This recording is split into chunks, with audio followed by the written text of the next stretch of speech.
Parents, if you're trying to fit SAT prep into your teen's busy schedule, you need to watch this video. For those of you guys who don't know me yet, my name is Jared Wynn. I'm the founder and director of Geometry Gurus SAT Prep. And at this point in my career, I have helped hundreds of students increase their SAT scores so that they can go to their dream colleges or qualify for scholarships. With that being said, family, let's get straight into it. This is exactly how to fit SAT prep into your teen's busy schedule, okay? Step number one is you need to change your mentality around SAT prep, okay? There is always going to be something in the way, whether it's another sport, extracurricular, right, or another AP exam. There's always going to be something in the way that is going to prevent your teen from getting the results that they're looking for, right? And so many students and so many parents are just like, you know what, I'm just gonna put SAT to the back burner, right, when I have a little bit more time.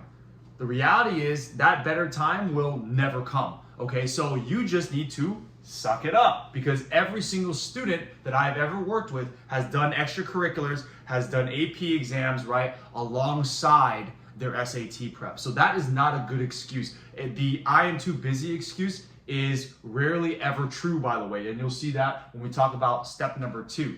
But in reality, family, if you want to get a 1500 or above, that is a top 1 to 2% score. So a lot of you families are like, yeah, we want to get a 1500, we want to get a 1500, but not a lot of you are willing to do top 1 to top 2% work, okay?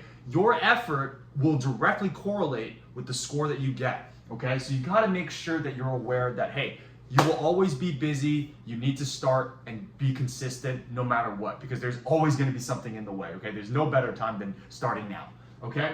Now, number two, the time audit, okay? So this kind of goes along with time blocking, okay? So a lot of students and a lot of parents, they come to my enrollment calls and they're just like, Jared, I want to do this, but I don't know how we can fit this all in, right? They feel like, oh, I only have like an hour every 2 days, or I only have like 4 hours a week. Right? Reality is 4 hours a week, that is not going to be enough for you to get, you know, that 150, 200 point increase, right? Reality is you're going to need to do it about 8 to 10 hours a week, including everything, in order to see the results that you're looking for.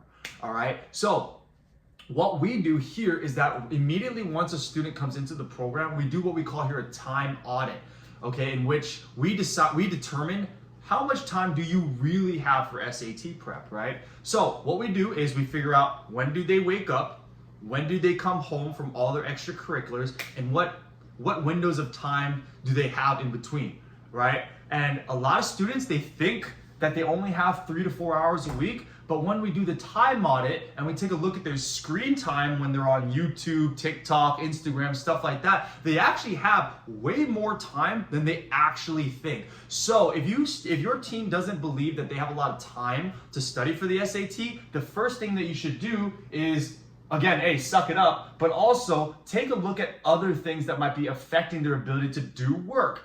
What is their screen time looking like, right? What time do they usually get home, right? Where are the available windows where you actually can get work done, right? And be disciplined to those areas, okay? Because a lot of students have these windows of time, but they just refuse to do anything with it, and they just do something else, right? And that leads me to step number 4, right? But we'll talk about it in a little bit, all right? So step number 3 is what we call here the lima bean theory. So this is so important to do after step number 2, in which we determine where are the open blocks, how much open time can you actually have for the SAT prep, right? Now, let me explain the lima bean theory real quick. Now, let's say, right, you have a big plate of food, you have your steak and potatoes, you have your lima beans, right? Obviously, you want to eat the steak and potatoes, right? But the lima beans, you have to eat that as well. Lima beans in this case is SAT prep. Your steak and potatoes is like, okay, your schoolwork, things that are more quote unquote important in the immediate time, right? So what we do here is that once we identify where the big gaps are in which they can do work, is we say, okay, you do SAT prep first, and then you take care of your AP exams, AP whatever, right? Because the reality is that you need to get this done. Like a lot of students, they put it off to the side because it's in 12 weeks or 10 to 12 weeks away, and school is like right now, right? So school is like your steak and potatoes.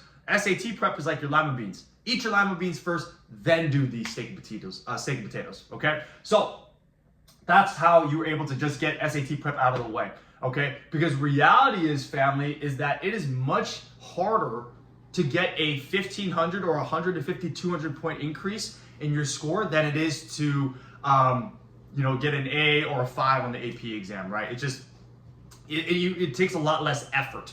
And the most important thing to remember, family, is that if you take SAT prep seriously, you only need about 10 to 12 weeks, in this extreme cases, 16 weeks to get ready for this exam and never have to worry about it ever again, okay? So instead of trying to balance it with school, no, just prioritize this, get this out of the way, so then after the initial 10 to 12 weeks, you don't have to worry about SAT prep anymore. But most importantly, right, you can just go back to the previous schedule that you were working with, never have to deal with that ever again.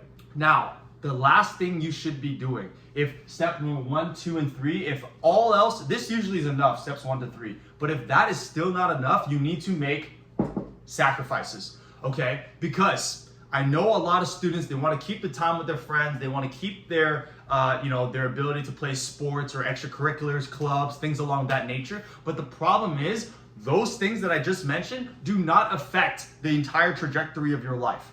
Okay? The SAT does. So you need to determine what is more important, my enjoyment of my life or locking down right now so that I can set myself up for the next decade. But then again, remember, you only need 10 to 16 weeks, right? Most time 10 to 12 weeks, right, to do SAT. So is a 10 to 12 week sacrifice of, leisure time, is that worth it to get that 1,500 or get that score that you're looking for so that you can go to whatever college that you want?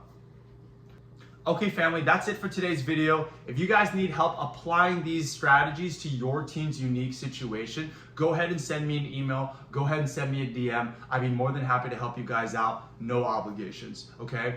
Until then, I'll see you guys in the next video.